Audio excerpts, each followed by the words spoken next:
a better way. You don't have to be another face in the crowd. Well, hi, folks. This is Jack Spirko with another edition of the Survival Podcast. As always, one man's view of the changing world, the changing times, and the things we can all do to live a better life if times get tough or even if they don't. Today is Thursday, April the 17th. This is episode 3658 of the Survival Podcast. This is Expert Council Q&A show for this week because we are up to a Thursday, and I got a really cool lineup of people. Also some really good announcements as well. Number one is Trump going to send actual American citizens to an El Salvador in prison? He said some things that kind of alluded to that. I don't think this is even possible, let alone probable. But there's another part of this, and I completely agree with Dr. Paul and Dan McAdams in this segment that is untenable. You cannot send an American citizen to El Salvador prison. Now, the kind of people that they're talking about doing it to at first, I really don't give a shit what happens to them. But you can't do that because then it becomes possible to do it. Like, that's how it always starts, right? But there's another thing that they bring into this segment, and they lead off with it, and that is the deportation, and I guess technically that would be the right word, but the deportation of students here on student visas that are actively protesting on college campuses. This is one of those places where I do not completely agree with Dr. Paul or Dan or Chris over there.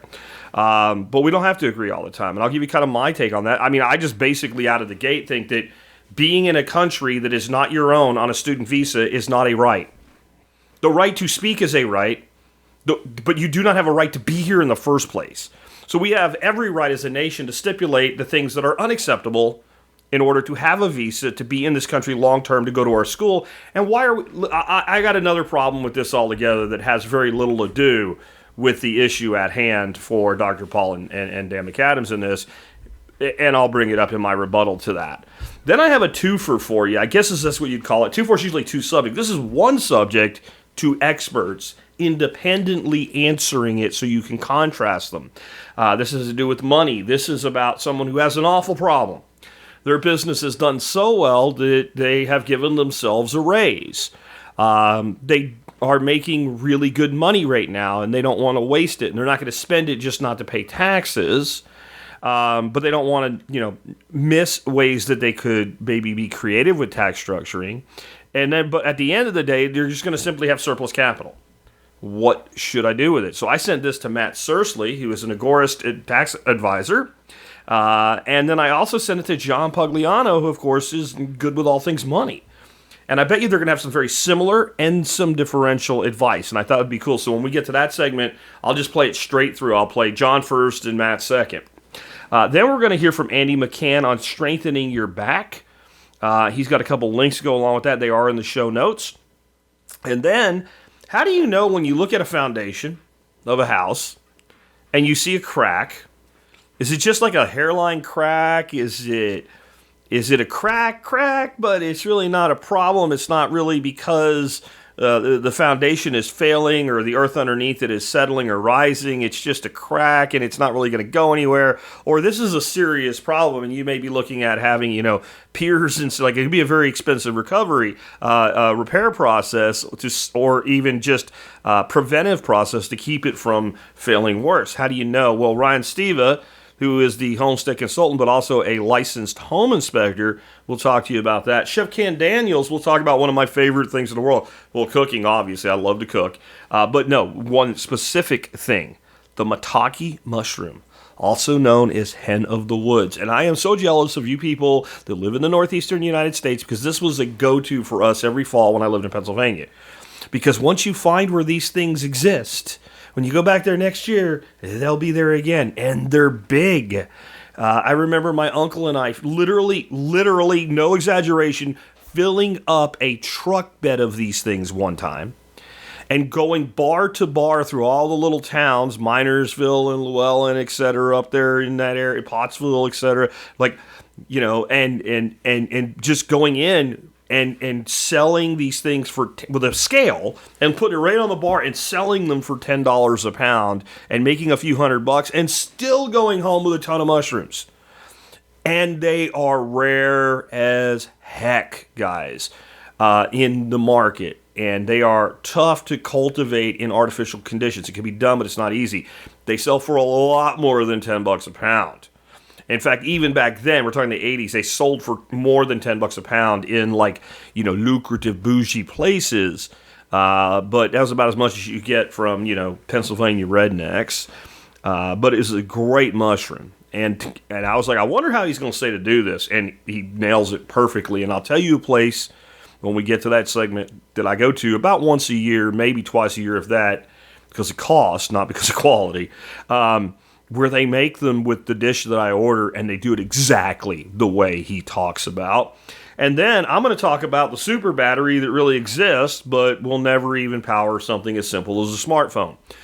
This is going around all over social media, specifically right now, Facebook, right, is just going nuts with talking stories and sharing. Oh my God, look, it's a super battery. It lasts 50 years. 50 years. Oh, 50 years? You can charge it over and over for 50 years? No, you put it in the device, and the device will run continuously for 50 years. Well, I saw that and thought, wow. And people started talking about, my cell phone will never die. Something didn't ring true, so I went and looked it up. It exists. It's real. But the hype is complete BS. This is really not going to be about the battery itself, but how to effectively use ChatGPT or another AI unit to discern, is this thing what it looks like it is or not? In this case, it is not that the technology doesn't work. It's not that the technology isn't real. It's not that the claims are not doable. It is the cost. It is the cost. And the one that they made is so tiny, it does so little, and it's still very expensive. Well, we'll get to it when we get there. But again, it'll take me just a few minutes to explain to you why the hype doesn't match the reality, but then we'll be able to use that as this is how you use AI. Because you could have very well used AI to verify this claim and found out that it was true and thought, oh, wow, great. It's how you use a tool that makes the tool effective. With that, let's go ahead and drop on in here from Dr. Paul and Dan McAdams on a bunch of issues that are quite contentious. Yeah, I think what we're seeing here is a convergence of two things. Now, the first is what we've seen over the past couple of months, which is the administration, through the person of Marco Rubio, the Secretary of State, deporting foreign students in the United States, not accusing them of a crime, although they were Trump first promised that violent foreign students in the U.S. protesting violently would be sent away. Most Americans thought, okay, that's probably not a bad idea. But now the people that actually were sent, they've not committed crimes. They've not even been accused of committing crimes. But they are against our policy toward Israel, or the administration's policy toward Israel, which is protected speech. Anyone can be opposed to our policy in the Middle East, American or foreign, and are allowed to express it under our First Amendment. So you have this on the one hand. You have deporting students for doing nothing other than expressing themselves politically, and then you have these deportations of illegals, admittedly illegals here in the U.S., to a prison in El Salvador. Now, what seems to be happening is that these two things are converging to where President Trump is saying, I like the idea of sending people away, and I want to start doing it with Americans. And that was a shock because people didn't believe. They thought, is he joking? Because he says some pretty outlandish things. No, when the president of El Salvador was in town this week, he openly raised the issue of sending Americans. Now let's listen to this first clip. Here is President Trump bringing it up in his own words, his interest in sending American citizens to foreign prisons, including the notorious prison in El Salvador. You mentioned that you're open to deporting individuals that aren't foreign aliens but are criminals to El Salvador. Does that include potentially U.S. citizens, fully naturalized Americans? If they're criminals and if they hit people with baseball bats over their head that happen to be 90 years old, and if they rape 87-year-old women in Coney Island, Brooklyn, yeah, that includes them. What, do you think there's a special category of person? They're as bad as anybody that comes in. We have bad ones too. And I'm all for because we can do things with the president for less money and have great security.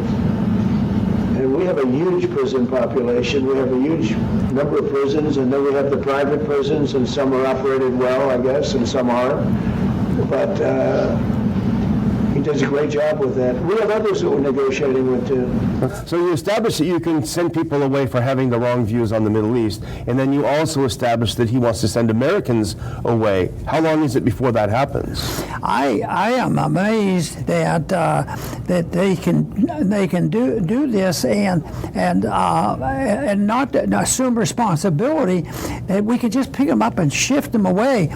But unfortunately, I see that as domestically already happening to some degree when you see people arrested and held for months, if not years, and American citizens that were never proved, they didn't have their day in court, they were never proven to have committed a violent crime. Whether you're in El Salvador or in a bad-looking prison here in this country, it's still pretty vicious penalties. That's a good point. I think that's one that Trump supporters are missing. Yeah, you can still support Trump, but those of us who were consistently opposed to the treatment of the January 6th protesters, we thought it was terrible that they were sent away without due process. Well, you have to be consistent. You have to be concerned about due process in this. Even if they are bad guys with a lot of bad tattoos, you still have to be concerned about this. So let me say again, I feel like these are two totally separated issues here when it comes to power of government questioning. And again, you guys know me. If I had my way, we would have a stateless society. But we don't. And therefore, we are not immune to the consequences of ignoring that reality. And so here's how I'm coming at this with the student visa thing. I don't believe that any person anywhere in the world, and I don't give a crap if they make Mother Teresa look like Al Capone. No one from any country outside of the United States borders has any right, okay? I didn't say they don't have any ability. They do not have a right to come to the United States long term to pursue a degree. It is, in fact, based on the way the world works, an effing privilege.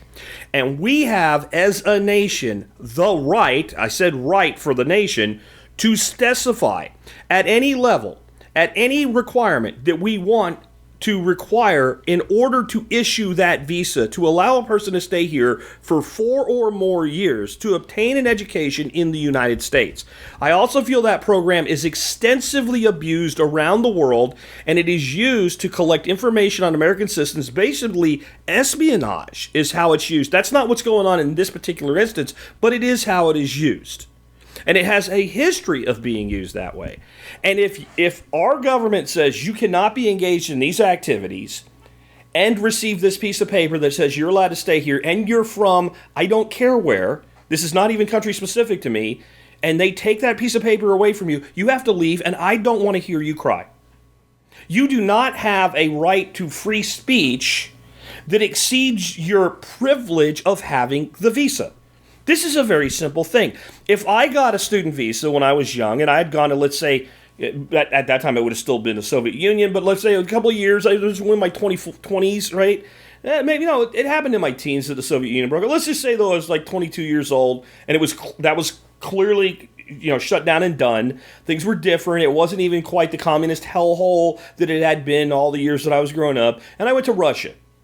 And I went to Russia on a student visa. And while I was in a Russian college, I started protesting against Russia. They would probably pull my visa and send my ass home. And you know what people would have said? And they would have been right. Well, you're the one that went to Russia. You're the one that went to Russia. If you go to Russia on a student visa, you don't get to criticize Russia while you're there because they'll take your visa away and send you home. Why did you go to Russia? It's a very simple thing. You do not have a right to a visa to be in the United States. You don't. So that is, I don't even actually consider it deportation. I consider it revoking the privilege of being here, and now you got to get on a plane and go home. I'm telling you, I know technically, legally it's deportation, but I see deportation. The person got in the country, they weren't supposed to be here, we arrest them, and we forcibly return them to their country. What's been done to these people is they've had their visas removed. Did they commit a crime? Don't know. Don't care. And I'll tell you that I think the things that they're doing, yes, an American citizen going to the same college can do that thing and not go to jail and not be thrown out of the country and not face any serious consequences other than if the university wants to enact them. Fine. Still don't care. You don't, like, your right to free speech doesn't mean it also includes your right to be here if you're not a citizen. Sorry. We should be borderless, but we're not.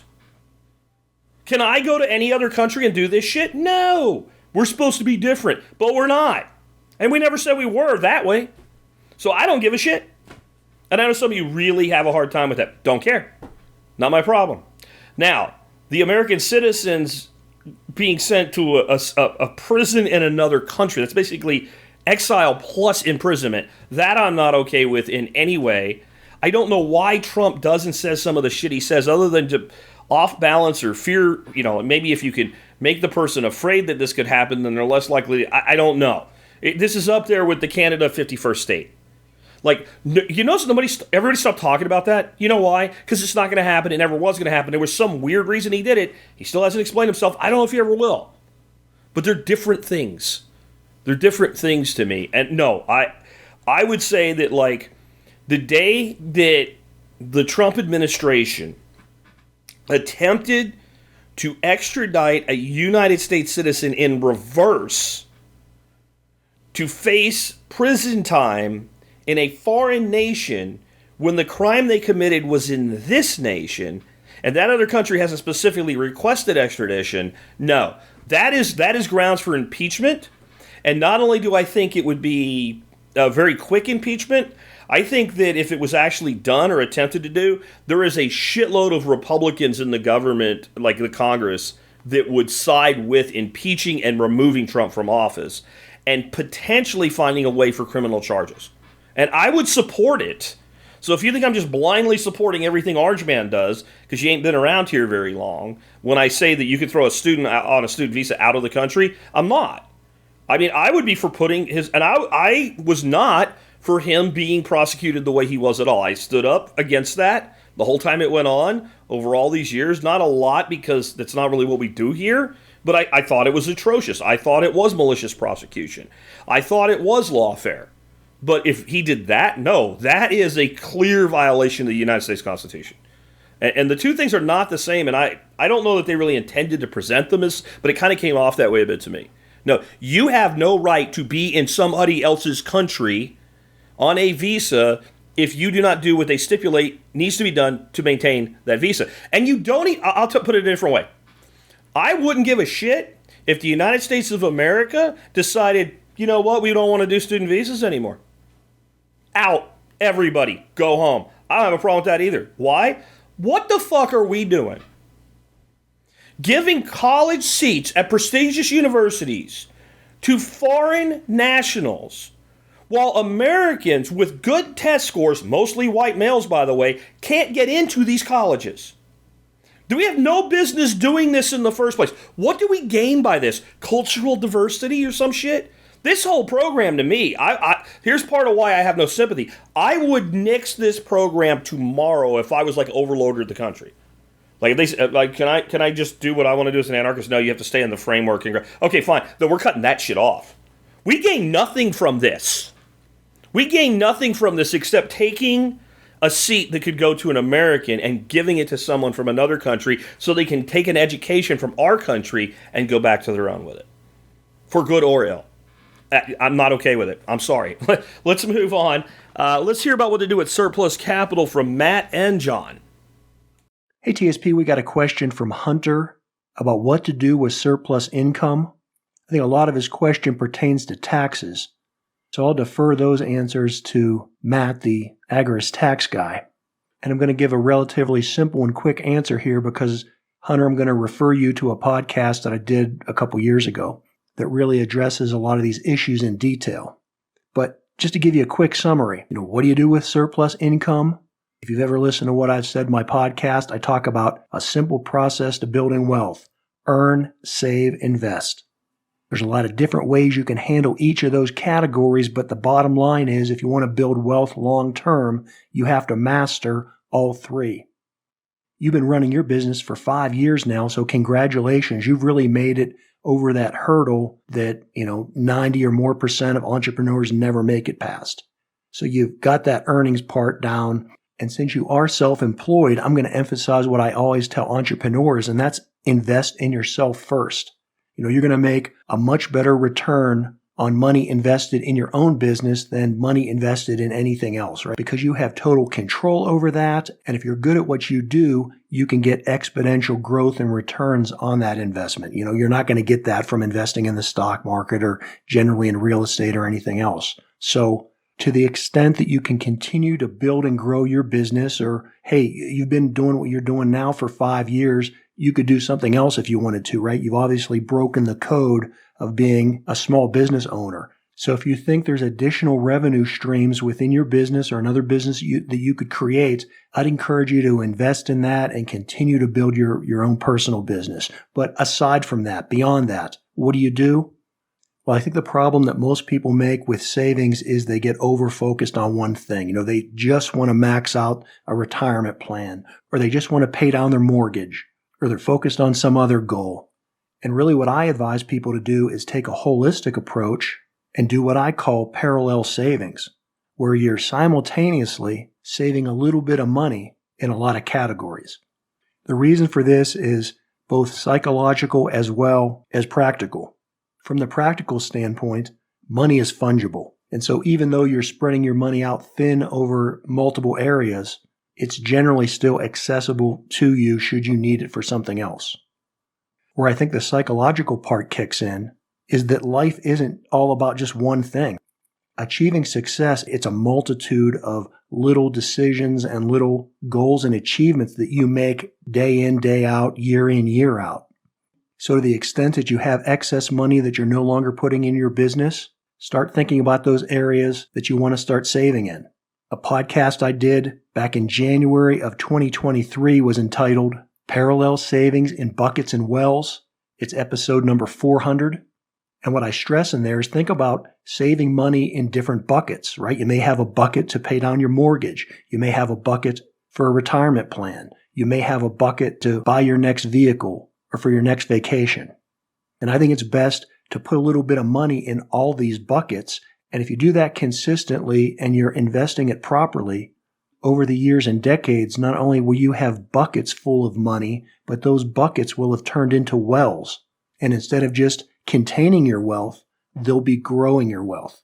And the ultimate realization of being financially independent is that your investments are earning and working harder than you are.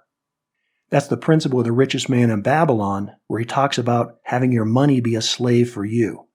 And then in specific terms, I don't know your personal situation, but maybe you just want to put your retirement savings in a personal Roth IRA, or perhaps it's more advantageous to start a solo or an individual Roth 401k. Again, that's going to be unique to you and how much money you're making and what your overall goals are.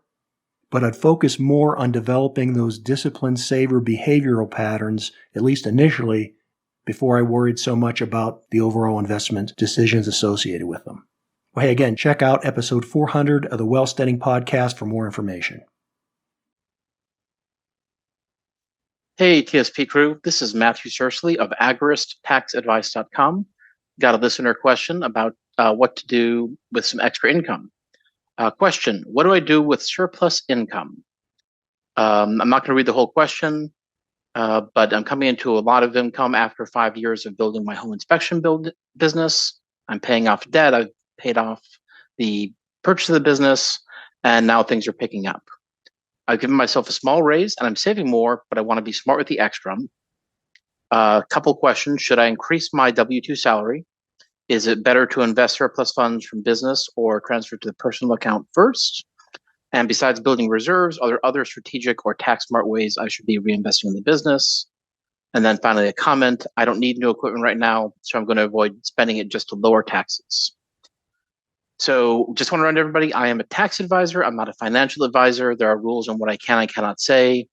I'm not going to make any specific suggestions for you, but I'm going to talk a little bit about what I might do and some of the tax consequences. I want to start at the end first. I'm really glad that you're not going to be spending money on equipment just to lower your taxes. that tends to be a really foolish piece of advice that a lot of people have heard. Oh, just go out and buy stuff. Go buy a car. You'll save money on your taxes. And that's true if your only goal is to pay less in taxes, but it's not true if your goal is to keep as much money as possible. Spending $70,000 on a new car for a $30,000 tax write-off is pretty foolish if you don't need a new car. If you need the new car, it can be great. But it's just a terrible, terrible idea to spend money just to lower your taxes. Spend money on what you need. Should I increase my W-2 salary? Well, that really depends. In general, you probably should be increasing your salary every single year with an S Corp, assuming you're spending the same amount of time on it. If you've gotten to the point where you've got employees and you've got contractors and you are spending less time on the business, you could actually lower your salary as you have more people do other work. Is it better to invest surplus funds from the business or transfer to my personal account first? Almost always better to transfer to your personal account first. The only reason to leave money in the business account is if you're maybe thinking about trying to get some sort of a loan, and so you want collateral to be in the business. And even then, it's probably not going to matter because if it's things like cash or stock, that's not going to be very much collateral that they're going to consider because you could just transfer it out. Similarly, if you get into a situation where you get sued for something in your business, your corporation or LLC will help protect your assets, but it won't protect your business assets. So I'm a big believer in pulling out most of the money from my company, either through salary or capital distributions. Leave enough for anywhere from 3 to 6 months of business expenses, but pull the rest out.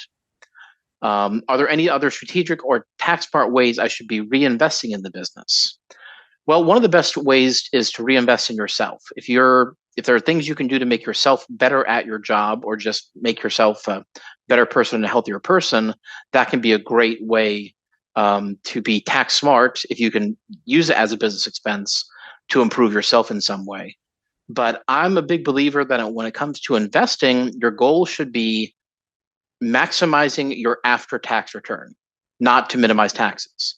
Because it's really easy to minimize your taxes just by nothing but municipal bonds, which are typically tax-free, but they also pay basically nothing. So I focus much more on investing in what is a good investment, and then I worry about the tax consequences. The one thing you probably should be doing if you're in this situation, you should, at the very minimum, be maximizing your Roth IRA contribution. If you're really wanting to put away a lot of money for investing, you could do it into a solo 401k if you don't have any employees. There you can put away $60,000 a year or more. And recently, that whole contribution can be a Roth contribution, and that can be per year. You also can take that solo 401k and make it a self-directed IRA, so you can use that to invest in things other than stocks and crypto and bonds. You can invest in real estate. You can invest in almost anything with a self-directed IRA if you're willing to follow the rules and do all the paperwork.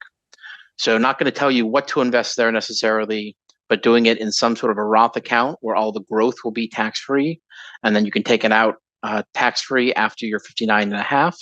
That is a great way to put money away for investing. Wouldn't be me if I didn't bring up the possibility of investing in real estate as well. That I actually typically like to do not in a Roth IRA. I'll do it in a Roth IRA, but there's so many tax advantages to having it that you kind of lose in a Roth IRA. I'd rather invest in my own personal name, use the Roth for something else. But one of the best real estate or one of the best tax investments can be investing in real estate. Not every area of the country is a good place to invest right now, but there are good places to invest right now. I'm personally right now looking in Memphis. I'm looking in Cleveland. I'm looking at some places in Florida for my own investments. And one of the great things about investing in real estate is most or all of your gains are going to be tax-free as long as you do it right. And if you do it right and you have somebody else, or if you yourself can qualify as a real estate professional as well, that can be an even bigger advantage. And I'm guessing, since you're in a home inspection business, you in particular might know a little bit more about real estate. Maybe you have some local connections. You don't have to buy where you are. I don't own any real estate other than my house within, like 500 miles of myself. But it is always nice when you can invest in the area, especially if you're going to be managing it yourself or doing something like that. Well, I hope this was helpful. If you've got questions, please send them in to Jack. If you want to talk to me personally, please go to agristtaxadvice.com/TSP. You'll get a free download with a bunch of tax tips on possible business deductions, and then you'll get an invite to schedule a free phone call with me in a few days. Have fun. Talk to you later. So a couple things on that I'll add. One is I completely agree with Matthew that one place to look is real estate. And the reason to look with real estate is you can use a little bit of money to own a lot of property. That's a form of leverage. In other words, you're not going to go out.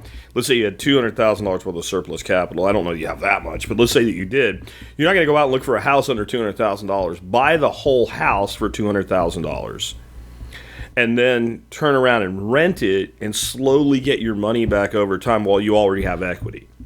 That is a financially stupid way to do real estate in the current economic system and tax system that we have. It's also the Dave Ramsey way, and it's one of the many reasons I say Dave Ramsey's advice on debt is gold, and his advice on vesting is absolute hot dog shit. I mean, it's steaming hot dog shit. Just don't listen to him about investing.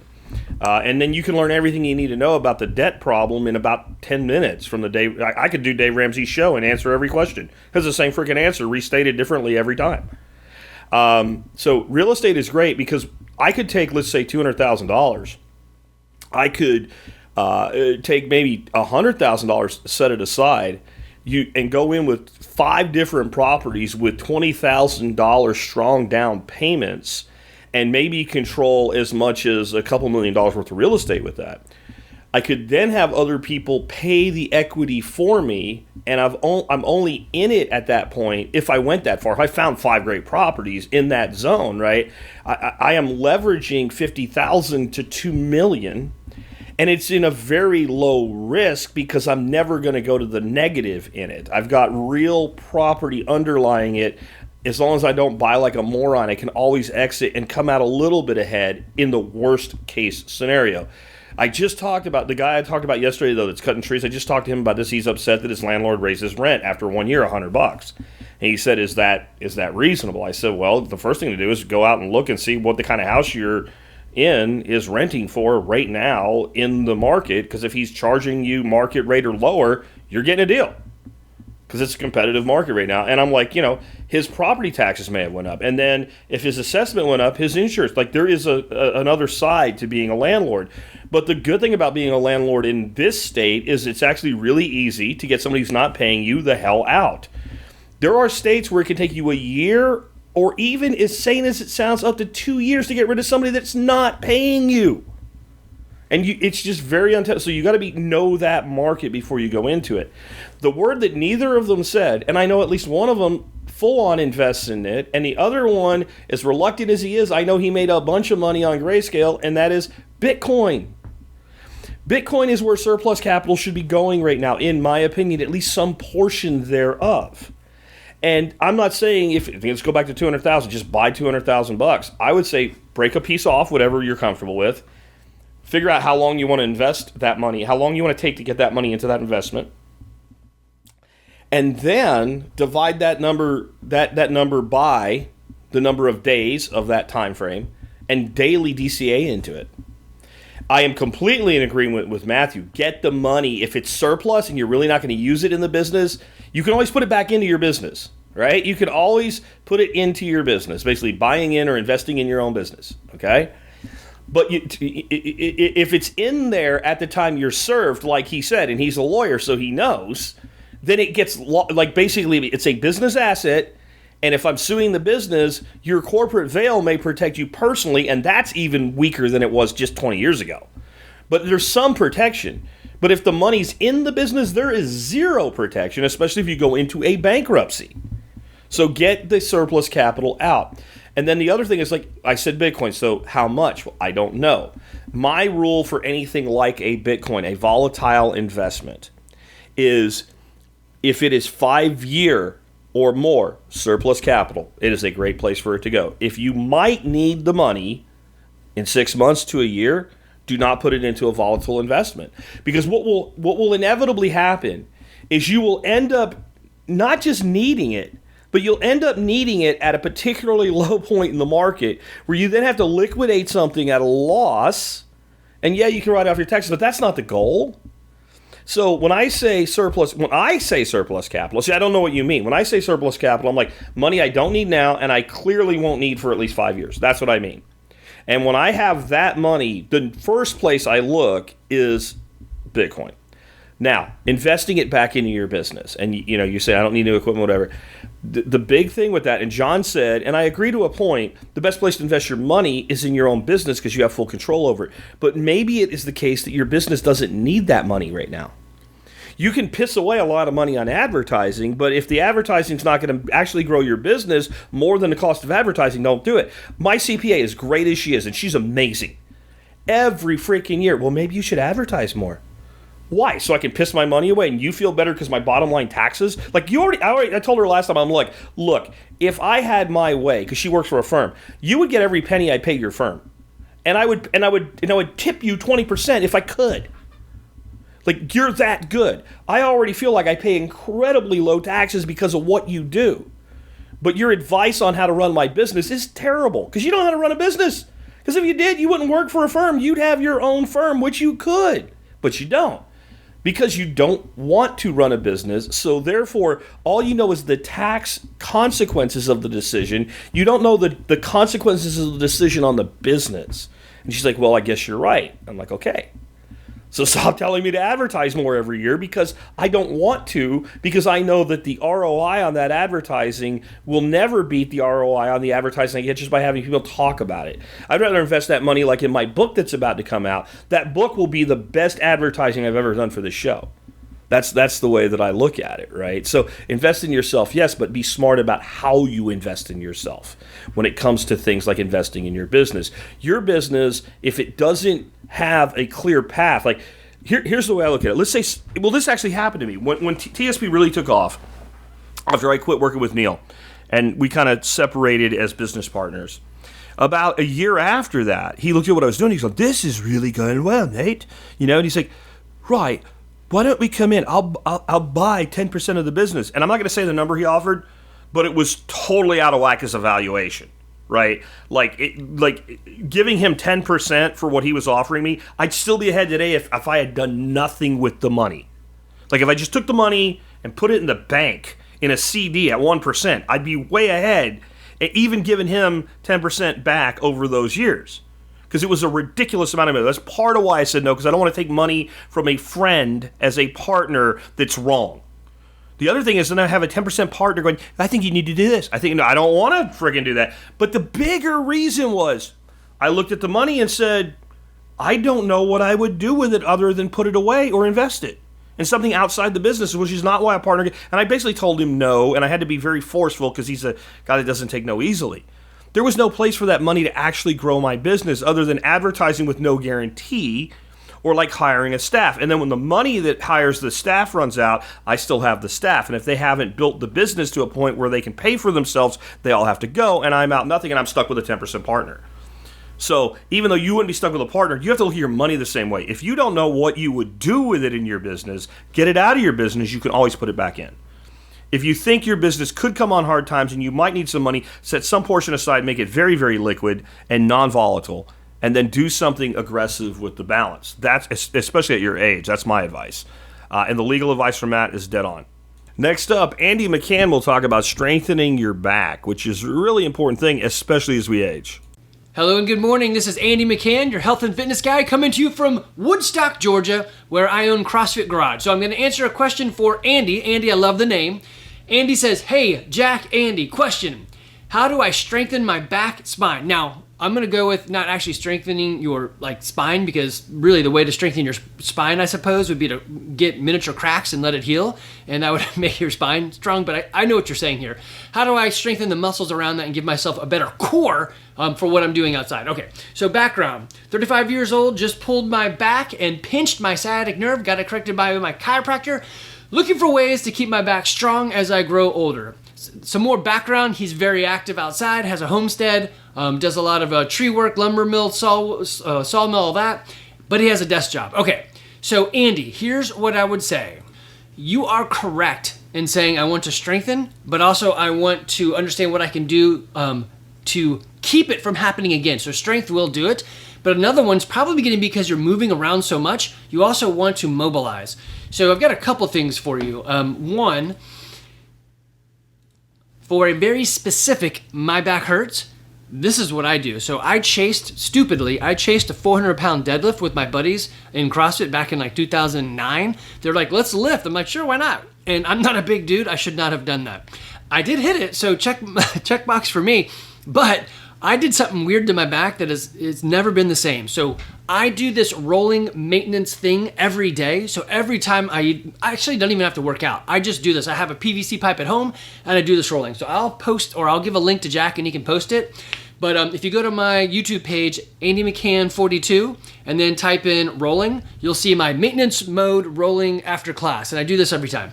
So what I would suggest you, and I'll link this to Jack as well, is you get this foam roller right here. So this guy right here is cheap. I think it's like $10, and there's like 111,000 reviews on it. It's just a decent foam roller, and I would start there. The next thing I would do is upgrade to a PVC pipe from Home Depot. It's basically the exact same thing, $13-14, but it's going to be harder and it's going to press more into your body. Okay, so what I would do, the first thing I would do is to roll that puppy out.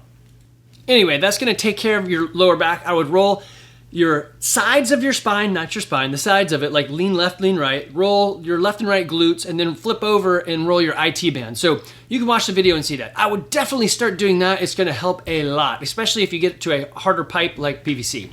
Now on the strengthening side, well, actually one more on the flexibility. You can follow this one. It used to be called ROMWOD. Now it's called Pliability, but they go through a whole lot of flexibility things. It's kind of like doing yoga, sort of. Anyway, of course I love CrossFit, and if you look at their title, like what is CrossFit? It's a core to extremity muscular recruitment program. So the whole idea is to get you stronger, but there are faster ways to do just specifically that, especially if you're light on time and you have one goal of getting my back stronger. All right, I'm going to go through this kind of quick. I'm going to turn your question into an entire episode for myself. So it'll probably be episode number 197 and should come out, let's see, what would that be? On maybe February 24th. So if you want to find that, you'll get a lot more details there. But basically, if you want to strengthen your back, then you want to load your core and be able to squeeze. Now, I would never go towards weight belts because you're going to do more than your back could lift and it's not really doing what you want. You want to strengthen your back. So back squat and deadlift would probably be the primary thing that I would do. I'd also look up how to do a proper squat. Go to a full depth. Don't do like half squats. You can do CrossFit squat or full range of motion squat and you'll see that. Or I've got videos walking people through that as well. But basically get a full squat in there and don't go so heavy that you're certainly straining. I would definitely keep this in the realm of like 5 sets of 8, 3 sets of 8, 3 sets of 10, basically 10 or 8 reps so that the weight isn't so heavy that it's going to cause a problem. But you can vary that as well with increasing the time under tension. So you could do a tempo lift where you do like 5 seconds down and then you explode up or something like that. The whole idea is you want to force your core to engage. And there's a couple ways to engage your core. You can just like squeeze, or you can take your fingertips, put them under your rib cage, and then squeeze down. If your fingers pop out, you've squeezed correctly. There's another way to do it where you squeeze from down below and then you squeeze it like kind of on the inside. You have to sort of imagine it happening. It's not easy to find at first. It's kind of like akin to doing a Kegel. The Dr. Kegel came up with that for men and women with, either after babies or having issue holding your, going to the bathroom or whatever. So you do a Kegel, squeeze up on the inside, and then squeeze back down around the outside. Okay, so also realize that all of these things are tied together. So if your lower back is weak, then your upper back and your glutes are probably weak too. So you want to strengthen around those two. This is why a back squat would be awesome. Or a deadlift, it's going to limit the motion a bit, but it's going to increase that stability as well. Most likely, it's going to be mobility and flexibility, especially if you're doing a lot of swinging and turning with the lumbar work. You're going to want to roll this guy out. And I'll give you some exercises you can do that are kind of akin to Pilates or yoga. I'm going to go through these kind of fast, and you can Google them or YouTube them to see what they are. But here you go. Bird dog, side planks, glute bridges, Superman hold, dead hang, Romanian deadlift, farmer's carry. I also like suitcase carry, and the Jefferson curls. 3 more are the cat-cow stretch, hip flexor stretch, and the hamstring stretch. Okay, so because you're already in the place of pain like me, you're going to really need to pay attention to this daily. So I would do things that's going to be a combination of strength, not every day, flexibility and mobility every day, and just be conscious of when this is happening. There could be times like swinging an axe or something like that that it's occurring. It is a normal thing that when you do strength with pivot, you're going to have some issues. So just be careful there. Again, I'm going to turn this into a full episode. You can see it there. Also, I got stuff for you guys. If you go to CrossFitGarage.com/TSPC, you're going to see all the free stuff that I've been putting out for you guys. You can click on any of the links right there. If you happen to be in the Woodstock, Georgia area, come to the gym. If you're in Cherokee County, we're going to do a chicken meetup. So we do some homesteading, of course, because, hey man, this is a survival podcast. All right, guys, y'all take care. All right, so I have 2 links under Andy's segment there. One on the foam roller that he recommends. And if you're going to try this, I've actually tried this because he's talked about this before. I really recommend you do what he said. Go pick up the $10, $12 foam roller from Amazon. Start with that. If you start with the PVC pipe, it's going to hurt so much that you're not going to want to keep doing it until you develop the technique and kind of the conditioning. And so you'll quit and you'll deny yourself the opportunity because it hurts more than you think when you do it with that, especially when you've never done it before, because as you do it, you will figure out like, oh, that really, I need to do this. Like there's a lot of little micro muscle control that goes into the exercise he's talking about that I don't even know that you know it's there, but it's there. There is a certain amount of muscle memory, micro, tiny little movements and things like that in anything we do. That's why, one person that plays darts is a handicap of a 28 and the other one's a 20, and they're both good and they both look like but it's the little tiny micro things that make the difference. Next, I also have, again, that video of him showing you how to do it in the notes, but I forgot to mention with John and Matt in the last one, John mentioned that he had a podcast, episode 400 of the Well Studying Podcast. And John, you might want to start like numbering your episodes in the title, but using the search function and the number 400, I was able to find it. I have a link to that as well. Now, let's talk about something from, we just had a home inspector in the prior segment with Surplus Capital. We have a home inspector right now going to answer a question about a crack in a foundation. And this is not as easy to answer as you might think. Let's hear from Ryan Steva. Hey, TSP community. This is Ryan Steva with the homesteadconsultant.com and clarityhomeinspection.com. Today, I've got a question from Andy from Tennessee, and he asks about how to determine if a foundation crack is a serious issue or a structural issue. And though I can't actually give you that information in an audio format or really in a video format, it's something that you learn over time in training and experience. I can give some pointers and some overall viewpoints on what to look for and what may or may not be important. So I'm going to cover some of those things. I'm going to start with things that you really probably shouldn't be concerned about. So if you see a hairline crack or shrinkage cracks in your concrete or block wall, those are not going to be very concerning. The hairline crack, if you see that it's getting bigger over time, that is something concerning that you want to address. But if it's just a small crack and it's just staying the same size, I would not be worried about it. Shrinkage cracks are basically non-important. Basically what's happening is you get a differential between the curing time of certain portions or certain layers of the concrete. And it really speaks more to the quality of the people making, mixing, and pouring the concrete than it does the settlement of the foundation. Basically, what a shrinkage crack is going to look like is a tear in the cement, generally on the top layer, and it's below that. It's not going to continue, or it's not going to be significant below that. So those are pretty common. The next type of cracking that you want to look for is actually going to be your 2 most potentially problematic cracks, which is horizontal cracking and displacement cracking. So with horizontal cracks, that's going to be on the horizontal plane, generally below grade, and those are oftentimes caused by hydraulic pressure on the outside of the wall from wet soil or expansive wet soil. And those can be really problematic in that the bigger they get, the faster they'll move because the weaker the wall is. And so there's this compounding effect as they get larger. So if you see a horizontal crack, there's a good chance that that's problematic. And the bigger it is, the more problematic it is. And then as far as displacement cracks, what those are is similar to the horizontal crack where you've got, generally speaking, hydraulic pressure from the outside where you've got wet soils or expansive wet soils.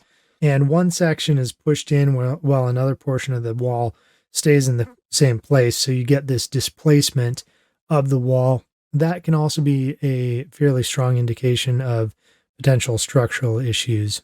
Stair-step cracks are a pretty big mixed bag here because some of them can be essentially non-problematic, while others could actually indicate a bigger problem.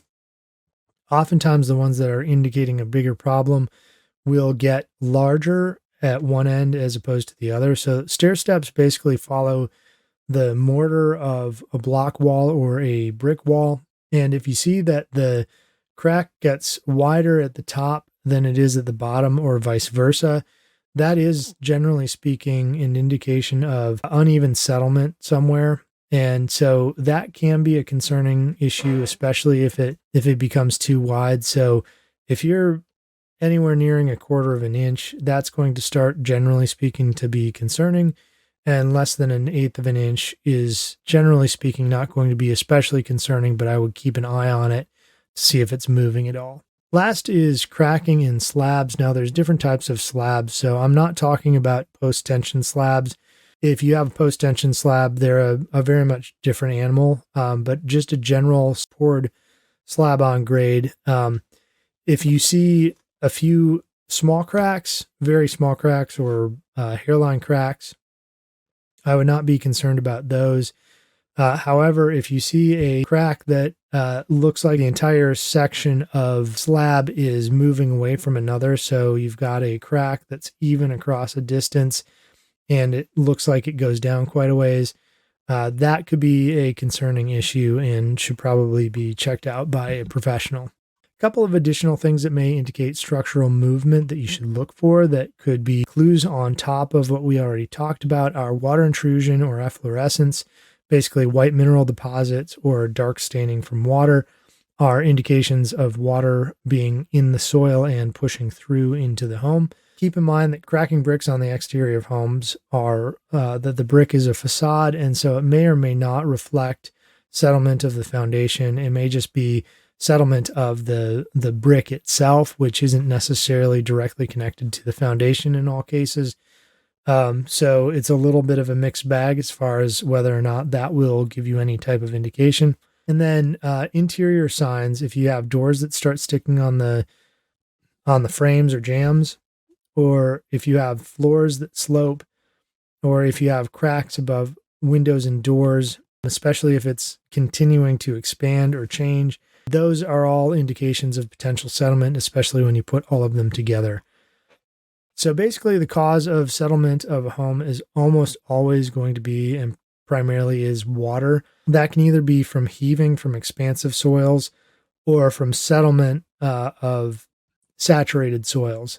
Both are obviously problematic, and I would say probably in the 95 to 98% range that just too much moisture around the home is the root cause for settlement or movement of the home. Some ways that you can monitor the cracking in the home is to measure and photograph the cracks regularly. So maybe once every couple of months. Use a mortar or grout bag, which looks like a pastry bag for piping onto pastry, but it's called a grout bag. And you can basically use that to pipe grout into the crack. And if the crack reappears, then you know the settlement is ongoing. And then just track the progress or movement over time. Recommendations as far as professionals are concerned, I would highly recommend avoiding any of the foundation repair companies you hear on the radio or TV.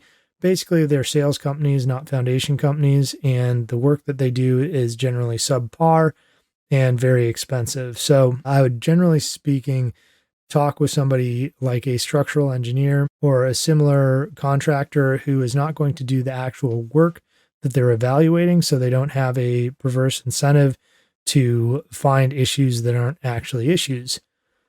I would also say that home inspectors can look at that in some cases, but just keep in mind that we're not specialists in foundations, we're generalists. So we're generalists about homes in general, and over time we get experience with what a crack may mean or a better understanding of how that works. But a structural engineer is going to be a specialist in this area. And finally, as I was saying, water is almost always the issue. So grading and proper drainage are going to be your primary means of alleviating these issues. So fix negative grade or negative slope and improve gutters and downspouts and runoff systems.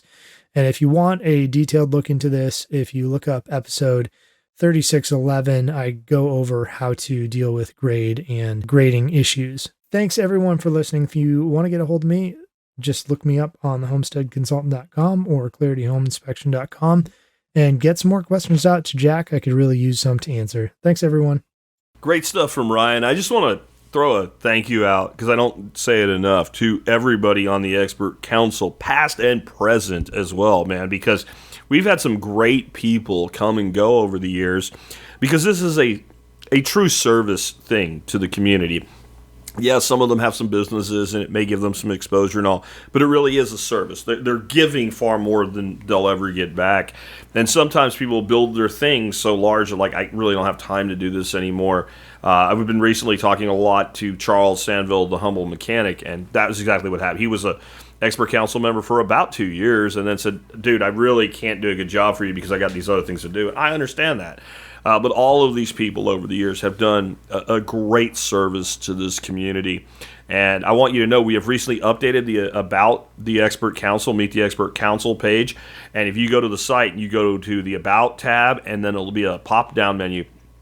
And toward the bottom of that pop-down menu will be Meet Your Expert Council. If you click that, you'll see everybody, and that will help you figure out what questions that you need to ask. A couple people have been removed. A bunch of people have been added. And there's a couple people who have been added that aren't on the page yet because they haven't got their shit in yet, but we're trying to get that page updated.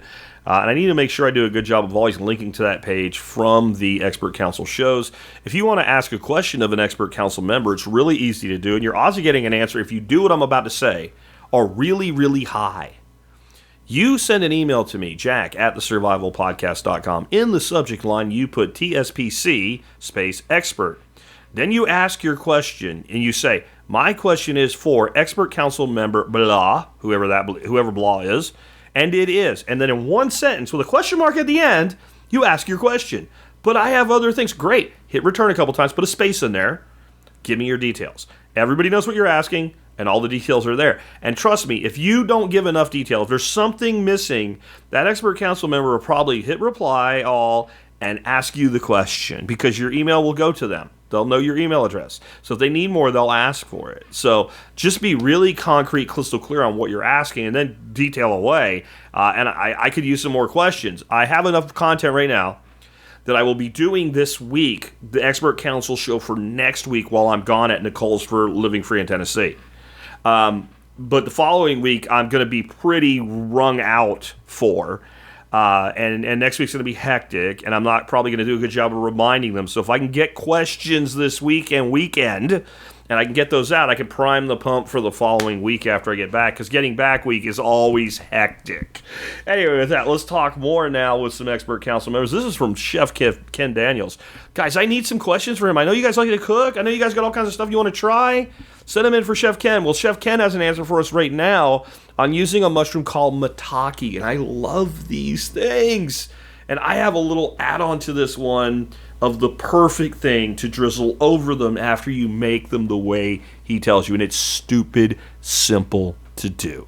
Hello all. Today's question comes from Rachel. She sent a picture of Maitake mushrooms from a farmer's market and asked for some info on how to handle these. Rachel, you stumbled on one of my best kept secrets, Maitake or hen of the woods mushrooms. Now, these aren't the usual mushrooms you probably grew up with. Not the sad little button mushrooms that show up sliced in a plastic tub, and not the big portobellos you throw on a grill when someone says that they're a vegetarian and they're coming to the barbecue. Nah, today we're talking about mushrooms that I absolutely love. And let me tell you something right up front. Maitake mushrooms are super special. They're not just this other mushroom. They're not this weird grocery store novelty. These are things that are flat out better flavor, better texture, and a better experience. And I get it. These mushrooms are a little intimidating to look at. They're wild and frilly and almost floral. They look like they belong growing on the side of some mossy tree in a forest from Lord of the Rings. They're not your typical stem and cap image we've grown up with. So most people walk right past them at stores because they don't know what they're getting into. And because Maitake does something most mushrooms don't do, it gives you this most incredible contrast in texture when you cook it properly. Crispy, delicate, frilly edges, and at the same time tender and juicy stems. It's like getting the crunch of a great potato chip and the juiciness of a perfect steak all in one bite. And that, my friends, is mushroom magic. Now, here's where most people go wrong. They treat Maitake like button mushrooms or portobellos. They toss them in a pan with a little oil, medium heat,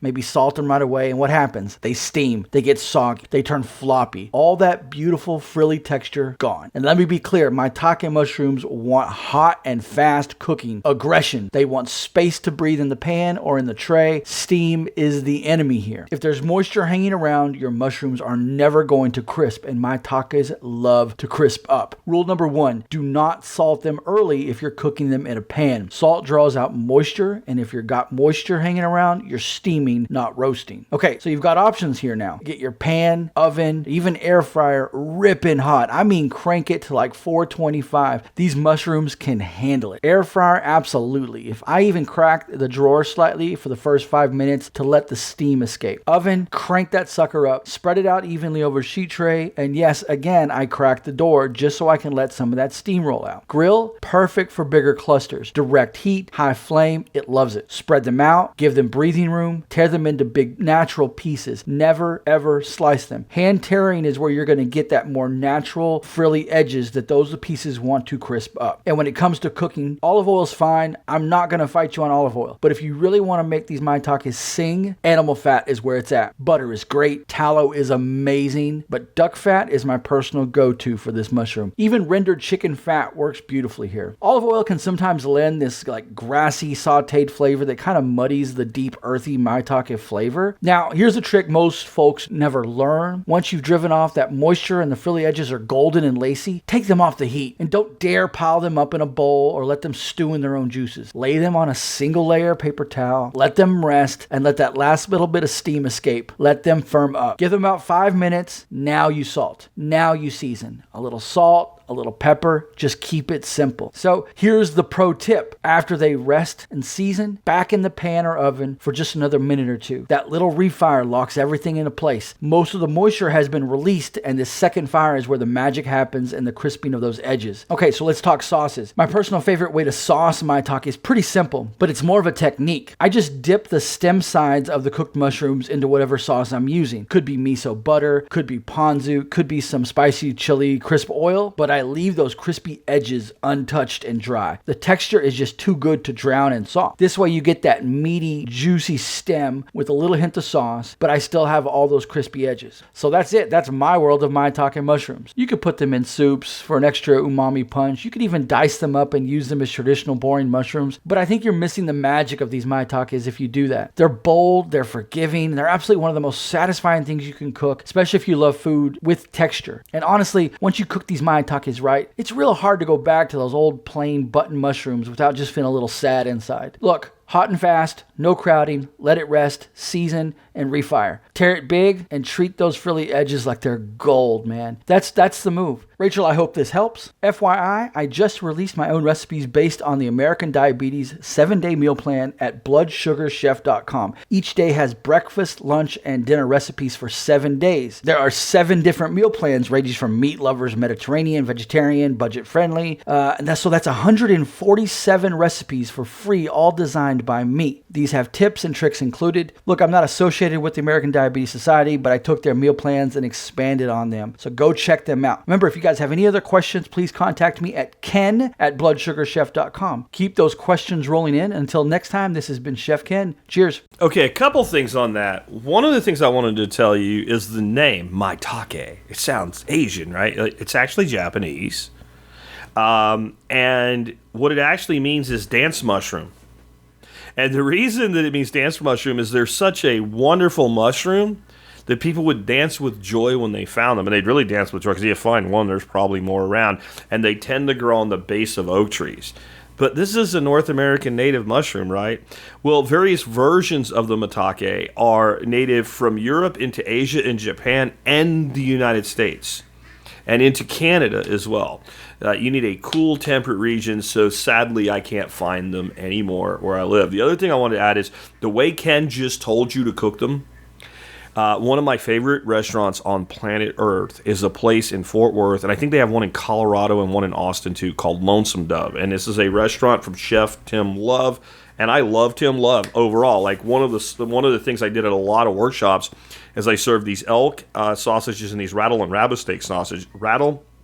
rattlesnake and rabbit sausages, both made by Chef Tim Love's Love Bodega catering. So long history with him. And the only reason I only go to Lonesome Dove like maybe once a year is like it's a place that like if let's say a couple's in town that Dorothy and I really want to spoil, we go there at 4 people, you're looking at like $500. But you won't complain because you knew going in that's what it was going to cost, and the service and the food are exceptional.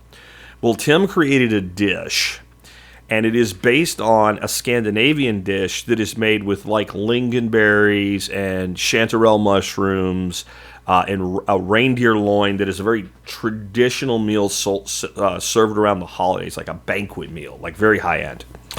And he did an Americanized version. I actually got to meet Tim, and I told him I know what you did. And when I explained that I knew what he did, and that's what he based it on, he got a grin that, like, chefs wait to hear a customer tell them something like this. He told me I was the only person that ever told him. He said, maybe you're not the only person that figured it out. But he used an elk loin. Instead of lingonberries, he used candied grapes. And there's like some other, like a puree, and I don't remember what they do it with in Scandinavia, but he used salsify for the puree. And he made this incredible thing, maitake mushrooms in place of the chanterelles. And he does the chanterelles to the point where like the crisp is just so on fire, but yet it's not overdone where the whole thing's like a potato chip. It's got that lusciousness in it. And what Ken just described is exactly the way they do them there, and they are fantastic. If you do it at home, though, for a sauce, sage brown butter. There's something about that with a maitake that is glorious. It is absolutely fundamentally glorious, and it's so simple. Chop up some fresh sage, keep it aside. Look up, if you don't know how to make a brown butter, we did a whole show on sauces, right? But if you don't know how to make a brown butter sauce, it's super simple. Look up how to do it. And when it's done and you've killed the heat, just throw the fresh sage in it and mix it through and give it a couple minutes for the sage to permeate. How much? I don't know. How much do you want? Taste it. If it's not enough, add more. If it's too much, don't do that again. Add some more butter, right? Like, you know, go small and keep adding until you're there. I use probably like a half a handful of fine, like a julienne sliced fresh sage leaves in that. I don't think you use much. And a little bit of garlic, because why not? That, but don't cook it in that. Make that separate. Get the mushrooms. If you're making the same pan, get the mushrooms out, like he said. You want to saute them. You want them in a very little amount of fat, so there's not too much. The other thing he was talking about, the different fats, like duck fat is fantastic, but he mentioned chicken fat, schmaltz. Most of you are not going to have easy access to duck fat unless you're buying it by the tub or something, and it can get expensive. Chicken fat is something we can all render ourselves. Most people use chicken frequently. I never buy chicken without the skin on. I don't care what I'm buying. I don't care if I cook it skinless. I always skin. And I always render that skin out, and I always save that fat. And chicken fat is also glorious with that mushroom. All right, let's move on to my subject, because I got all caught up in the food, man, because I love cooking, like really great elevated food, man. I think everybody should learn to cook elevated food because you'll keep more money and eat better. Okay, let's talk about this super battery that exists but doesn't exist.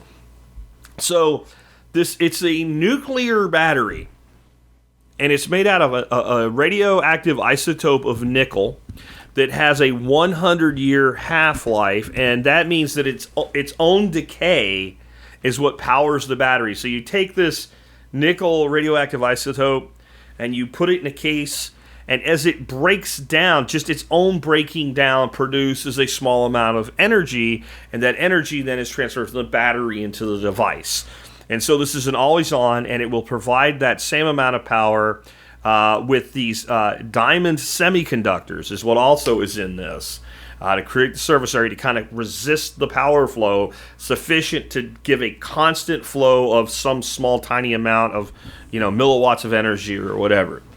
And it will last 50 years, and at the end of 50 years it would need to be disposed of, but it never needs to be charged. And the whole angle that it's being hyped up with is that it is eventually we'll all have cell phones that last forever, and it's 100 microwatts. 100 microwatts is what it provides, and I'll just cut to the chase. The cost of producing 100 microwatts would be about $2,000 to make a battery like that. And the thing is, when I read several articles on it, it never mentioned for a heartbeat the cost. And again, this segment is more about how to use ChatGPT for fact checking. And I know it's got bias, and it'll tell you Joe Biden is better than Donald Trump or whatever. I don't care. You need to know how to use the tool. So let me just kind of again go through it. Like, this is a nuclear battery you never have to charge. It sounds like science fiction, but it's real. And when I first passed this article across ChatGPT, basically I got is it's real. It told me all the things about how it works. It found other sources and gave me those and all. And this is being made by China. So, of course, it was like, China's taking over the world again. We're so stupid. They have this radioactive nickel-63 as the isotope. And it converts nuclear decay into power using diamond semiconductors. Runs up to 50 years without charging. What can it do, though? And what can it do? The one they're making with this, microwatts thing will power tiny stuff, sensors, maybe implants in the human body or something, possibly micro drones, like these drones they're talking about making our size like a mosquito or something like that. But what it really will probably be used for is long-term probes doing space exploration, because you could deploy something for 50 years with no power. The thing is that decay happens, so we're also limited by the speed of whatever like that probe is on. So you can't send something like to the edge of the solar system and then turn it on, and only then does it start using it, because the decay is happening. So you get 50 years out of it. It doesn't make enough phone power to even do a phone or a laptop. The one they're making now, it's not even close. It's kind of like a nuclear trickle charger. So it's nuclear. Is it safe? It emits no external radiation. It's a very low amount of radiation in the first place. It's completely sealed. It has no explosion risks. It can't blow up. It's not going to cause China syndrome and melt the earth or some shit. It's totally safe for like specific high-end applications. But it probably shouldn't be in your back pocket in something that could be damaged, because if you did crack the housing, it would start weeping low-emission radiation over time. It could do something like, you could grow a third nut or something if you were keeping it in your front pocket, right? So you don't want that. It can't scale easily, and the materials are rare and very expensive. Again, it'd be good for maybe space missions, not smartphones. It's cool science, but don't believe the hype. But the price breakdown was the big thing. Like I said, this little one, they $2,000. So you might be thinking like, well, they make one for a cell phone for like $10,000, and that's because when I said this on social media, it was shut up. You don't know anything about economy of scale. Like you don't know who you're talking to. See, what I want to know is not the cost of production. I want to know the cost of raw materials. Because one thing we can't do is just shit more nickel 63 or 13 or whatever the hell it is, right? Nickel 63. This is very rare, way more rare than gold. So this is where it turned around to me using ChatGPT in a way that actually let me debunk the hype, because the articles never made the case for the hype. They just said, here's what the thing is and what it does, but they didn't tell you anything about the cost. I couldn't find anything about the cost at all. What I was able to do is use ChatGPT to break down the materials and the material cost. You would need about 5 watts of output. 5 watts of output to power a smartphone, right? Not a laptop. You need way more than that to power a laptop. So a smartphone needs about 5 watts of output. So you need 50,000 times more power than the battery that's the size of a coin, which means the battery you would build would be bigger than a cell phone to build it this way, first of all, okay? But what would the cost be? Because the cost alone dictates whether this is doable or not. You would need 50 grams of nickel 63. And again, nickel 63 is not something you can make a machine and just start chunking out pieces of it. It's $1 million a gram. That's $50 million. Now, your $10,000 estimate, scaling this up from a $2,000 product for a cell phone, you would need diamond semiconductors. You need about $10,000 to buy the semiconductors. So to make one battery bigger than a cell phone, to power the cell phone for 50 years, you would need $50 million, $10,000. This ain't happening. It's never happening. And, I think using a charging cable and a wall outlet outweighs $50 million. No matter how much inflation we have. This is untenable. This will never work. This doesn't work. But my real lesson for you in this is how you use ChatGPT for fact checking. You can't just say, is this real? You have to look at in this case, the most obvious thing to me anyway, when it was is the hype that people are hyping, and they're a bunch of know-nothings. If you ask them what nickel 63 is, they wouldn't know. If you ask them how much a gram of nickel 63 costs, they wouldn't know. And when you tell them this is probably not scalable to run your cell phone, they tell you you're stupid. But they don't have any reason to say that because they don't even know what they don't know. Right? So to me, the most obvious thing was, well, what is the cost? Because I noticed I read 3 different articles on this, and what was conspicuously absent from all 3 articles was the cost or the sale price. And I'm like, if you really had on the precipice of making a battery for a cell phone that will run a cell phone for 50 years, no cell phone's going to last 50 years in the first place, but if you were on the precipice of that, well, then how far away are you from something that would run, let's say, a house for 50 years? This would be Nobel Prize. This should be being run from the Smithsonian on. Everybody in science should be talking about this. And really, it's kind of a minor story. And in the minor story, there's no talk of sale price, market time, nothing like that. So the obvious place to go was cost. But that may not have been the case. See, to use ChatGPT, or AI, any sort of AI, and in this case an LLM or large language model, in order to use it effectively, you have to actually be a thinking technician.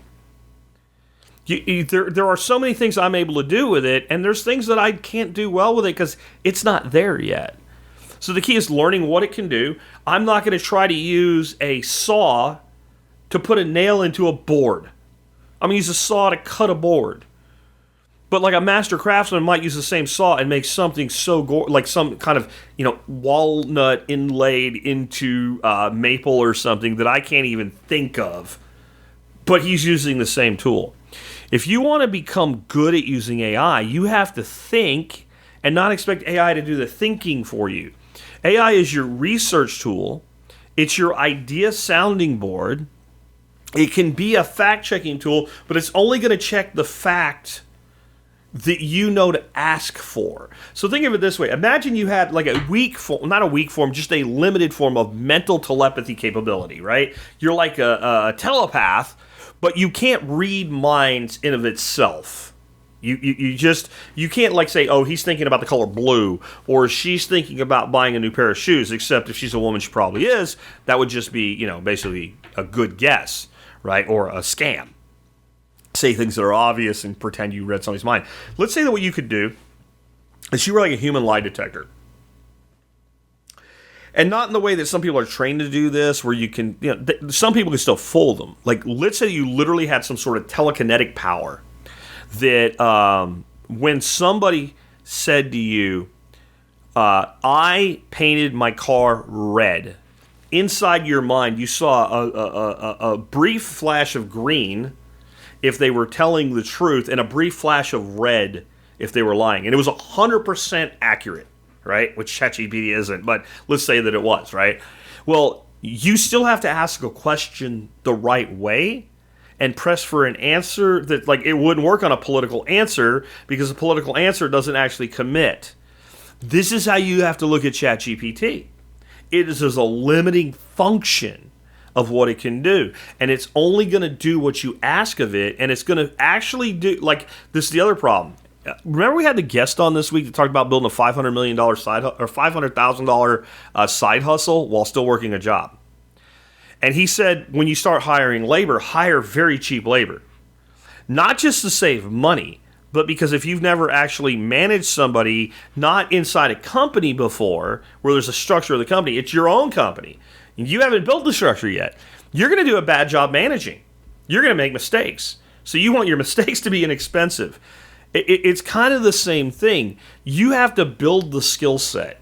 Or the other way, another analogy that I've given is you go to the state fair or whatever, and you walk around, there's a guy barking a product. And here's an actual product that Dorothy and I purchased one time. It was a tile cutter. And he would make these like S-curve cuts on the tile and crack, and he's perfect. And like he's like, if you can draw it, you can cut it. And like, it worked. And we watched him do it, and we watched another guy that was working, another salesman, do it, and they had just done it a lot. We brought it home, and it did not work well for us. Well, we had to learn the skill. Just because you have the tool doesn't mean you have the skill.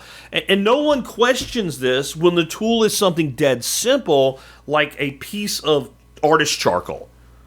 Like, you don't say the artist charcoal sucks because you can't make a beautiful picture out of it, and another guy can. You say, I suck as an artist. But when somebody tries to sell you the tile cutting tool, you're like, well, it doesn't work because it does. Well, no, that person just knows how to use it, and you haven't developed skill yet. If you want to use AI, and you want to use AI effectively, you have to develop that skill set. Now, I'm actually thinking, and I wonder who would be interested in this, of putting together like a 60-day course on AI, very similar to what Josh Hale did, where every day you get a prompt, and you just enter it and run with it, and then we all talk to each other in a group. I don't feel like I'm ripping Josh off because I'm not going to go mainstream with it. It would be a very low-cost thing, and we'd probably use Telegram, and we'd create a group just for that, and I would do the same thing he did, though. I would drop a prompt every day, and then people would use the prompt as instructed, and then report back and communicate with each other. I think we could learn a lot that way, and I would do it very different from what he did. I would want all the prompts to be very practical, down to earth, and not only make you better because you know how to do that, but by the time you're done with it, your skill set would really exponentially grow.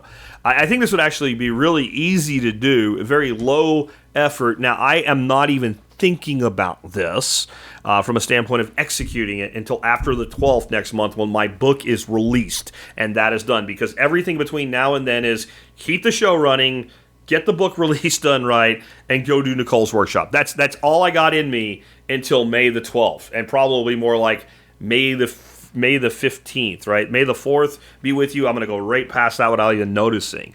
But I think that would be a cool thing, and I think not only would all of you guys learn a lot from it, that I would learn a lot from interacting with you, and we might even create a whole new community of power users of AI. And that could be really cool. So if you're interested in that, let me know, because the more of you that say you are, the more likely I am to actually do it. TSPC in the subject line, email me, jack@thesurvivalpodcast.com, and say I'm in. And the price I'm thinking of for this is going to be like $20. I figure if you won't pay $20, you don't really want to do it, and you're probably not going to be an active participant. People value what they pay for. So if we could get, let's say, 50 people interacting with this That would be really freaking cool. And then nobody can turn around and say, Jack, you're all about the money, because I can make more money than that in a lot of different ways that are a hell of a lot less stress for me to do. But I think that would be kind of cool, and I'm interested if anybody is interested in it. With that, let's go ahead and wrap up. Again, I do have the book, Laws of Life. It is on KDP. It has now been approved. KDP is the publishing by Amazon self-publishing platform. I have actually had a couple of people reach out and offer to do editorial reviews for me. One is Doc Bones and some other people. So I'll be adding that to the sales page for Amazon. A lot of people are asking about pre-ordering. I don't know why. The Amazon platform will not let me make the soft cover available for pre-order. It will let me make the Kindle available for pre-order, and it technically is, and you could find it, but if you want to do that and you're going to buy the Kindle only anyway, fine. I really want to sell a lot of copies of the soft cover, and I want to put them in other people's hands. That's why I came up with the Ambassador program. You should go to the site, thesurvivalpodcast.com, and look for the post, Laws of Life is coming, and learn about the Ambassador program. A lot of people have signed up for it already, and the Ambassador positions are going away. And it is basically at one level or another, buying a copy from yourself and buying a copy for others, and sharing the message of the show. And I know it's a big ask, but it would be really helpful, and it would be a way to help spread the message that we talk about here. The book itself is about building a solid life. It's about lifestyle design. It is really not a prepping book, though prepping comes into it a few places. It's not a political book, though some politics, show through. It is semi-autobiographical. There's a lot of my story in it, but it's not about me. It's about the laws of life that I built my success on. And I really, when I had so many people telling me for so many years to write a book, and everybody wanted me to write a book either on permaculture or modern survivalism. And I'm like, there's so much on that. There's not a lot new for that. But what I wanted my whole life, it didn't matter what I built my success on. I wanted success. I wanted what I have had for the last 17 years because of this audience. I wanted the ability to live my life on my terms and not worry about money. Not be rich, but just not worry about money. I wanted to be able to not go to an office. I wanted to be able to not be somebody else's servant. And now I'm a servant to like a couple 100,000 people, and I'm okay with it that way. But I didn't want to have to ask if it was okay if I took vacation in this August, 6 months in advance, and then have to hope my boss said yes. I wanted more. I came from dog shit, guys. I really did. Someday maybe I'll tell you exactly how far down the hole I was as a kid trying to figure out what I wanted in my life. But I knew one thing. I wanted more. And one thing that never worked on me was class warfare. And the reason it never worked on me was they said, but the rich people, I'm like, but I want to be that person one day, and I know I can. And I didn't really think, well, I'll be rich, but I will be successful. Maybe I won't be rich, but I'll be wealthy. And in my life, I adopted certain philosophies, certain rules. And eventually I started to call them Jack's Laws. And people thought that meant that I came up with them. Some I did, but most of them were other places I gathered these things. But I said, this thing is so pure, this is so real, this is so honest, I am going to base my life on this. And I did. And this is the result. And the result isn't because Jack's super smart. It's because it works. You could be an idiot, and if somebody teaches you how to build a fire and you do exactly what you're supposed to do, you get a fire. Well, I don't know if you can be an idiot and build a truly successful life, but you can be an average person. You can be lazy on some levels if you'll do the things that really matter. You could be an innately flawed individual, but if you'll have the ethics and the morals and the fortitude to do the right thing for long enough in a smart way, and you will learn how to find the smart way in this book, you will be a success. And I am proof of it not because I am smart, but because I am flawed. That's what this book is. This is my gift to those who want it. And that may only be a few hundred or a few thousand people. I may never be a big time author. There never may be 500,000 copies of that in circulation. I don't care. If it's one that it really turns around, it's worth it. It's worth all the effort that it took to put that book together. I'm sure it's still not perfect. It took so long to come out with it because I wanted it to be perfect. I finally realized it's never going to be. Let it be what it is. And if you want to help me share that message, I would really appreciate it. Again, the book is called Laws of Life. There will be an associated website with it. There will be bonus materials with it. It will be awesome. And all of the people that are in the ambassador program, you will be on that website listed with a link to a site of your choice. I don't know that it'll mean that much, but it means a lot to me. And I'll just say at this point, thank you to everyone. And when you get the book, assuming you do, please don't skip two things. Do not skip the dedication. There's a lot of people from this community and some you've never heard of in that dedication. I could not write, when I got done with the book, I'm like, I have to add a dedication. And do not skip the introduction. Those are two things that a lot of people skip in a book don't hear, because they are a huge part of what the whole thing is really all about. With that, I will catch you guys next week. Tomorrow you'll get a Friday flashback. Thank you for tuning in today. Oh, wait, item of the day. Almost forgot. DeWalt is my favorite tool platform. And today I finally brought a review out for you of a product I've been using for well over a year. The DeWalt pruners. They're on the 20-volt platform. A lot of you guys are on that already. They're absolutely awesome. I went long there, so I'll just let it go with that. But you can check them out. They are the item of the day from tspaz.com. And when you shop there, you help us out no matter what you buy. Take care, guys. Again, I'll catch you next week with another new episode. And tomorrow we'll have a flashback. They said you should have a house the American way. $1 down, $1 a month, and you'll never have to pay. There's a better way to do this. Let me show you a better way.